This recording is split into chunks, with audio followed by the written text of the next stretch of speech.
Hi everyone, welcome to day 9 of our 15-day basic English grammar course in our channel Teaching Saga.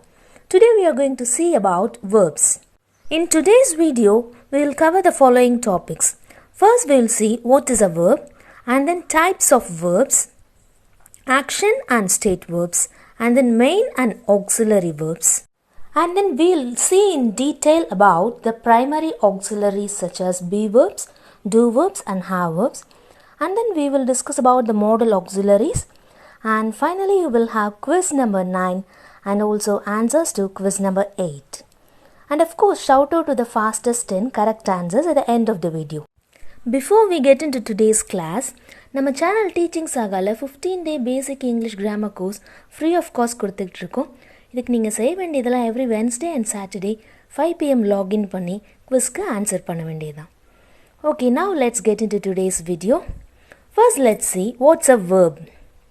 A verb is a word that shows an action or a state. Here, state means situation.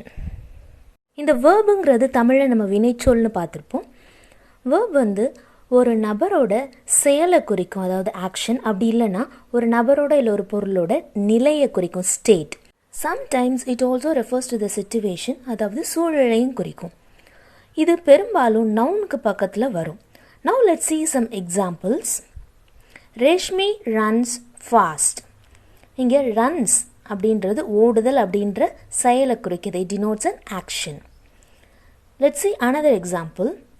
Glass is brittle.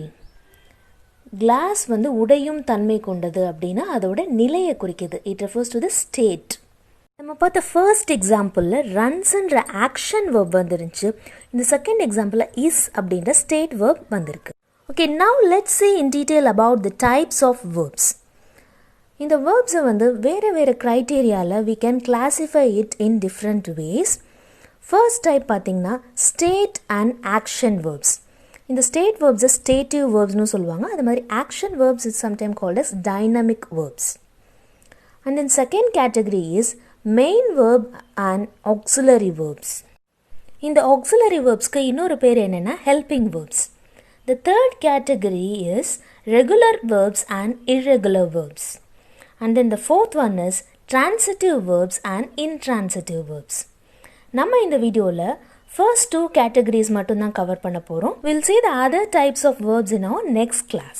Okay, let's see the first category, state and action verbs now. Action verbs express physical activities or processes. Action verbs அப்படின்றது அதிலே பேர் இருக்கு, வினையை குறிக்கும், நம்ம உடலால் செய்கிற செயல்கள். For example run, jump, kick, stand, sit, grow, all these are action verbs. Now let's see an example. He kicks the football. Here kicks is the action verb in the sentence. Kicks அப்படின்ற வார்த்தை ஒரு செயலை குறிக்குது. Now let's see the next one, which is state verbs. State verbs express a situation. அது செயலை குறிக்காது, அதுக்கு பதிலாக ஒரு சூழல், அதாவது ஒரு நிலையை குறிக்கும். For example have, think, feel, like, own, prefer. You can identify the action verbs easily, but state verbs என்னென்ன கேட்டகரிஸில் வரும்ன்றதை நம்ம கொஞ்சம் டீட்டெயிலாக பார்ப்போம். First, we will have opinions as state verbs. For example, agree, believe, disagree, suppose, verbs like that. And then senses, hear, look, smell, touch, all these will be state verbs. And then words that denote emotions such as love, hate, like, dislike, or state verbs.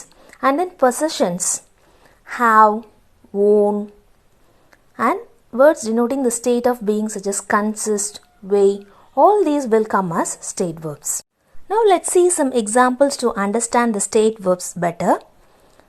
The example is I love chocolate ice cream. இங்கே love அப்படின்றது state verb.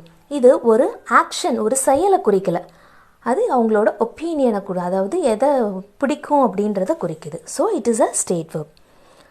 Okay, இந்த state verbs and action verbs difference நம்ம கண்டிப்பாக தெரிஞ்சுக்கிட்டே ஆகணுமா அப்படின்னு கேட்டால், yeah, of course, because there is an important rule in English which states that State verbs cannot be used in continuous form. Only action verbs are used in continuous form. நம்ம இந்த state verbs ing formல use பண்ண முடியாது. Say for example, நம்ம ஏற்கனவே பார்த்த action verb ஓட example பாருங்க. He kicks the football. We can reframe it like this. He is kicking the football. அப்படின்னு யூஸ் பண்ணா அது correct. But நேயா likes chocolate ice cream அப்படின்றத நம்ம நேயா இஸ் லைக்கிங் சாக்லேட் ஐஸ்கிரீம் அப்படின்னு ரீஃப்ரேம் பண்ணால் அந்த ஸ்டேட் வேர்ப்க்கு ஐஎன்ஜி ஃபார்ம் கொடுத்து எழுதுறது it is wrong. So this is a major difference between an action verb and a state verb. Okay, now let's move on to the next category of verbs, which is main verbs and auxiliary verbs. In the main verbs and auxiliary verbs குள்ள difference என்னன்னு பார்ப்போம். An auxiliary verb is a helping verb. அது help பண்ற வேலையை தான் பார்க்கும். It helps to form the tense or mood of the main verb. Main verb ஓட tense என்னன்றதை கண்டுபிடிக்கவோ இல்லை mood சொல்லவோ இந்த auxiliary verb யூஸ் ஆகும். Okay, now let's see an example. The girl is singing a song. இந்த சென்டென்ஸில் sing is the main verb. பாடுதல் அப்படின்றது main verb. is the auxiliary verb. இந்த isன்ற auxiliary verb மூலமாக நம்ம இந்த சென்டென்ஸ் ப்ரெசன்ட் டென்ஸில் இருக்குன்றதை தெரிஞ்சுக்க முடியுது. நம்ம ஏற்கனவே பார்த்த ஆக்ஷன் வேர்ப்ஸ் இருக்கு இல்லையா, வினையை குறிக்கிற சொற்கள், அதுதான் பெரும்பாலும் மெயின் வேர்ப்ஸாக வரும். ஓகே, நம்ம இப்போ இந்த auxiliary verbsை பற்றி டீட்டெயிலாக பார்ப்போம். The auxiliary verbs can be divided into two categories, which is primary auxiliaries and modal auxiliaries. இந்த primary auxiliaries என்னென்ன அப்படின்னு பார்த்தோம்னா, they are be verbs, do verbs and have verbs. Be verbsல include ஆகிறது am, is, are, was, were. And then do verbs என்னன்னு கேட்டிங்கன்னா do, does, did. And have verbs are have, has, had. Now let's see the examples for all these verbs. First let's see be verbs. பொதுவாக இந்த auxiliary verbs main verbக்கு துணையாக தான் ஒரு சென்டென்ஸில் வரும். அந்த மாதிரி வர auxiliary verb மூலமாக we can find out the tense of the sentence. அது என்ன டென்ஸில் இருக்குன்றதை கண்டுபிடிக்க முடியும். And then these auxiliary verbs are used to form questions and they are used in negative sentences also. இப்போ இந்த be verb குள்ள example பாருங்க. She is working now. இந்த ஃபர்ஸ்ட் சென்டென்ஸில் அது டென்ஸை டினோட் பண்ணுது. அவள் இப்போ ஒர்க் பண்ணிக்கிட்டு இருக்கா அப்படின்னு. So it is in the present tense. The second one is she working now. இங்கே கொஸ்டின் கேட்க இது இந்த இஸ்ன்ற ஆக்ஸிலரி வெர்ப் யூஸ் ஆகுது. அவள் இப்போ ஒர்க் பண்ணிக்கிட்டு இருக்காளா? Third sentence she isn't working now. இது நெகட்டிவ் சென்டென்ஸ் ஃபார்ம் பண்ண, நெகட்டிவில் ரிப்ளை பண்ண யூஸ் ஆகுது. ஸோ இஸ்ன்ற ஆக்ஸிலரி வெர்ப் இந்த மாதிரி 3 கேட்டகரிஸ்க்கு யூஸ் ஆயிருக்குன்னு பார்த்தோம். The same rule applies to do verbs and have verbs also. Now let's see the examples for those. Do verbs. Does he play basketball every day? இங்கே doesன்ற இந்த do verb question கேட்க use ஆயிருக்கு. அவன் தினமும் basketball விளையாடுறானா? He doesn't play basketball every day. அவன் தினமும் basketball விளையாடுறது இல்லை அப்படின்னு நெகட்டிவ் சென்டென்ஸ் ஃபார்ம் பண்ணவும் இந்த doesன்ற verb யூஸ் ஆயிருக்கு. Next, let's see an example for the have verbs. I have finished the homework. இங்கே have finished அப்படின்றதுனால நம்ம இந்த சென்டென்ஸோட டென்ஸை கண்டுபிடிக்க முடியும். It is in present perfect tense. The second one, have you finished the homework? நீ உன்னோட ஹோம்ஒர்க்கை முடிச்சிட்டியா அப்படின்னு கேட்குறது. இங்கே have வந்து கொஸ்டினுக்கு யூஸ் ஆயிருக்கு. I haven't finished the homework. நான் ஹோம்ஒர்க்கை முடிக்கலை அப்படின்ற சென்டென்ஸில் நெகட்டிவ் ரிப்ளைக்கு இந்த ஹாவ்ன்ற ஆக்ஸிலரி வெர்ப் யூஸ் ஆயிருக்கு. நம்ம டே 6 கிளாஸில் ப்ரொனவுன்ஸ் பற்றி பார்க்குறப்போ personal pronouns are the most important thing to master English கிராமர்னு சொல்லியிருந்தேன். இப்போ அந்த பர்சனல் ப்ரொனவுன்ஸோட எந்தெந்த பி வேர்ப்ஸ் ஒத்து போகும் அப்படின்றத நம்ம டீட்டெயிலாக பார்ப்போம். இப்போ பி வேர்ப்ஸ் என்னென்னு நம்ம ஏற்கனவே பார்த்துருக்கோம். ஆம், இஸ், வாஸ், ஆர், வேர். இந்த பி வேர்ப்ஸில் ப்ரெசன்ட் டென்ஸை டினோட் பண்ணுற பி வேர்ப்ஸ் எதுன்னு பார்த்தோம்னா ஆம், இஸ், ஆர் மூணும் தான். இப்போ இதை பர்சனல் ப்ரொனவுன்ஸோடு அப்ளை பண்ணுங்கள்.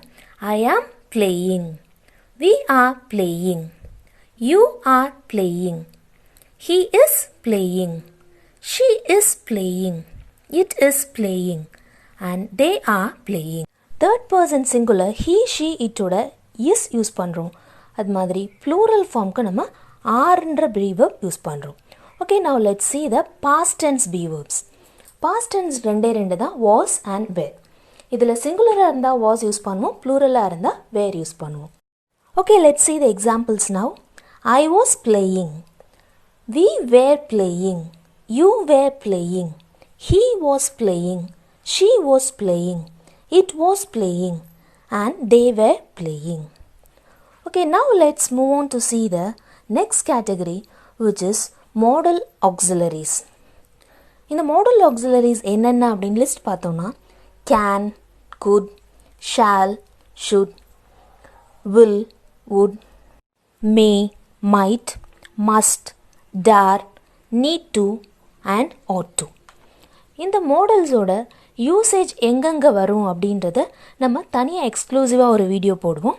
I hope that from this video you're clear with what is a verb and the types of verbs such as state and action verbs, and then main and auxiliary verbs, especially be verbs, do verbs and have verbs. Okay, now it's quiz time for you all. Let's move to quiz number 9.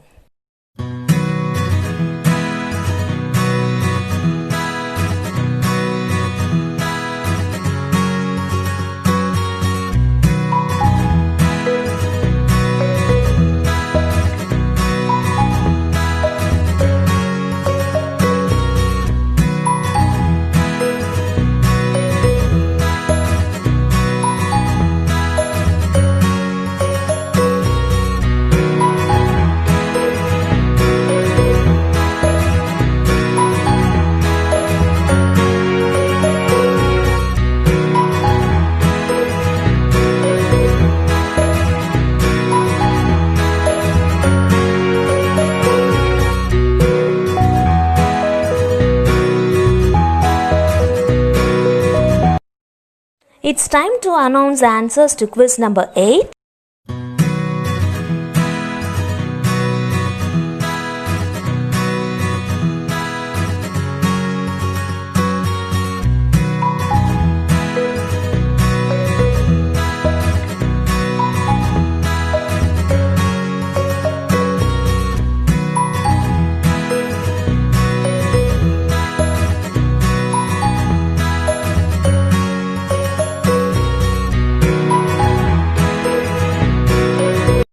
Now it's time for the fastest 10 correct answers.